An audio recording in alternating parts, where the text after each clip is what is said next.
try to buy some time, because God can work between the grace period and your deadline. One of the things that you have to learn to do when you're trying to buy yourself some time is that understand this, that sometimes your inaction works to your detriment as opposed to your action.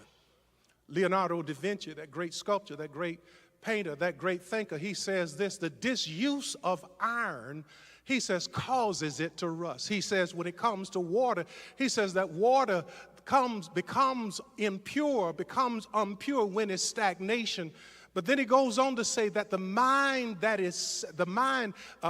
vigor is sapped from the mind when the mind is inactive. You know what Da Vinci was saying? You better learn to do something.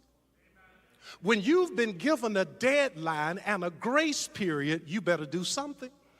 Tony Blair, the former Prime Minister of Great Britain, he says this, he says, listen, there is a cost, there's a risk, and there's a cost in action. He says, but that risk and that cost is taken to the next power. It becomes exponentially worse when you don't do anything. The bottom line of what these men of history are saying is that when there are times in life when you cannot be found sitting still. There are times in life when you cannot be found inactive. There are times in life when you cannot be found inert. In other words, you got to do something, because God can work between your deadline and your grace period.